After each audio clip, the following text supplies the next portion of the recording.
દ્વારકામાં મેઘરાજાની મહેરની રાહ. ઓછા વરસાદથી ખેડૂતોની હાલત કફોડી, પાક સામે સંકટ. ચોમાસું શરૂ થઈ ગયું છે, પરંતુ દેવભૂમિ દ્વારકા જિલ્લાના અનેક ખેડૂતો માટે આ ચોમાસું રાહત કરતા ચિંતાનું કારણ બન્યું છે. આકાશમાં વાદળો દેખાય છે, વરસાદની આગાહી આવે છે, પરંતુ ખેતરમાં જરૂરી પ્રમાણમાં પાણી પહોંચતું નથી. પરિણામે ખેડૂતોના ચહેરા પર ચિંતા સ્પષ્ટ જોવા મળી રહી છે. આખો આ મામલો શું છે, ખેડૂતો શું કહી રહ્યા છે, એ દરેક વિષયને લઈને વાત કરીશું આજના આ વિડીયોમાં. નમસ્કાર, હું હંસિની અને તમે જોઈ રહ્યા છો નિર્ભય ન્યૂઝ.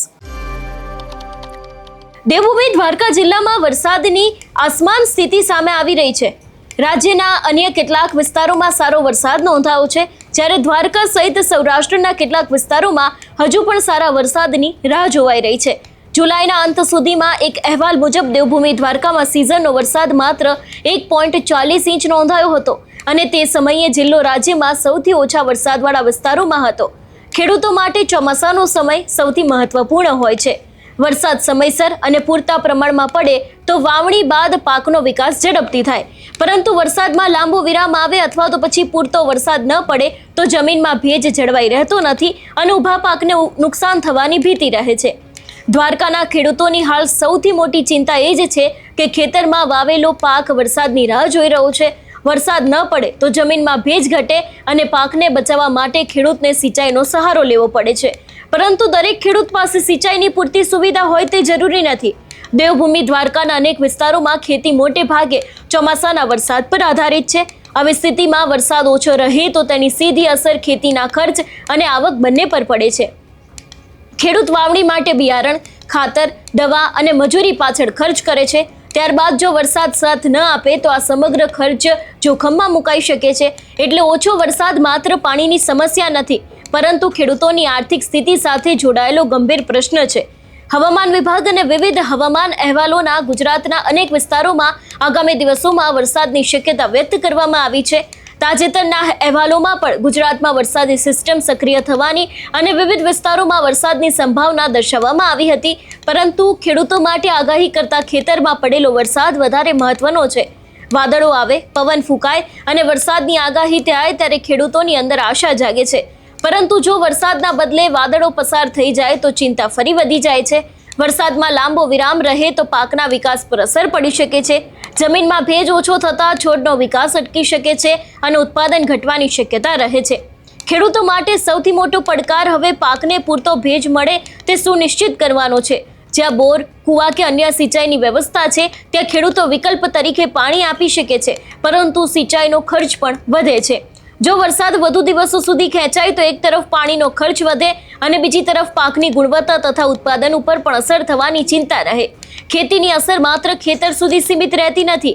ખેડૂતોની આવક ઘટે તો ગામડાના વેપારીઓ, મજૂરો, ખેતી આધારિત દુકાનો અને અન્ય નાના વ્યવસાયો પર પણ તેની અસર જોવા મળે છે. ખેડૂત પાકમાંથી સારી આવકની આશા રાખે છે.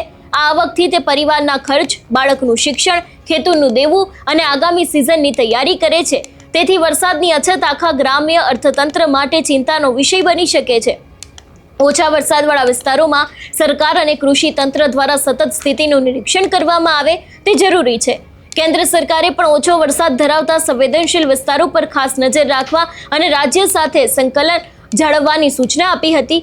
દ્વારકામાં જો વરસાદની અછત લાંબી ચાલે તો ખેડૂતોને પાક અંગે યોગ્ય કૃષિ માર્ગદર્શન, સિંચાઈ માટેની વ્યવસ્થા, પાક નુકસાનનું મૂલ્યાંકન અને જરૂર પડે ત્યારે રાહતના પગલાંની અપેક્ષા રહેશે. ખેડૂતોની એક જ પ્રાર્થના, વરસાદ આવે, પાક બચી જાય. દેવભૂમિ દ્વારકાના ખેડૂતો માટે હાલ સૌથી મોટી આશા મેઘરાજા પર ટકેલી છે. ખેડૂતોએ ખેતરમાં મહેનત કરી છે, બિયારણ નાખ્યું છે, ખર્ચ કર્યો છે અને હવે પાકને વરસાદની જરૂર છે. આકાશ તરફ મીટ માંડીને બેઠેલા ખેડૂતો માટે દરેક વાદળા આશા બનીને આવે છે, પરંતુ આશા ત્યારે જ હકીકતમાં બદલાશે જ્યારે પૂરતો અને સતત વરસાદ ખેતરમાં પડશે. હાલ દ્વારકાની ધરતી એક સવાલ પૂછી રહી છે, શું મેઘરાજા હવે મહેર કરશે? જો આગામી દિવસોમાં સારો વરસાદ પડે તો ખેડૂતોના પાકને જીવનદાન મળી શકે છે અને ગ્રામ્ય વિસ્તારોમાં ફરી ખુશીનું વાતાવરણ સર્જાઈ શકે છે.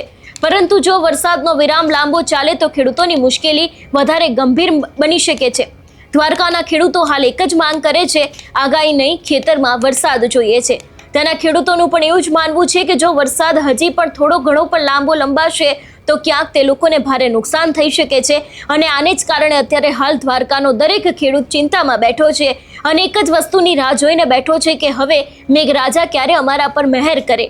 હવામાન વિભાગ દ્વારા છેલ્લા ઘણા સમયથી એ જિલ્લાઓને લઈને આગાહી કરવામાં આવી રહી છે કે વરસાદ આવશે, પરંતુ ત્યાં વાદળો બંધાય છે પણ હજી સુધી વરસાદ જોઈએ એટલા પ્રમાણમાં પડ્યો નથી અને એની સીધી જ અસર અત્યારે હાલ ખેડૂતોના પાક ઉપર જોવા મળી રહી છે. જે રીતે અત્યારે હાલ દ્વારકાના ખેડૂતો માટે આ એક ચિંતાનો વિષય બની ગયો છે. આશા રાખીએ કે દરેક વિસ્તારમાં મેઘરાજા પોતાની મહેર કરે. આ વિષયને લઈને તમારું શું માનવું છે અમને કમેન્ટ કરીને ચોક્કસથી જણાવજો. તેની સાથે અમારી ચેનલ નિર્ભય ન્યૂઝને લાઇક, શેર અને સબસ્ક્રાઇબ કરવાનું ભૂલશો નહીં. નમસ્કાર.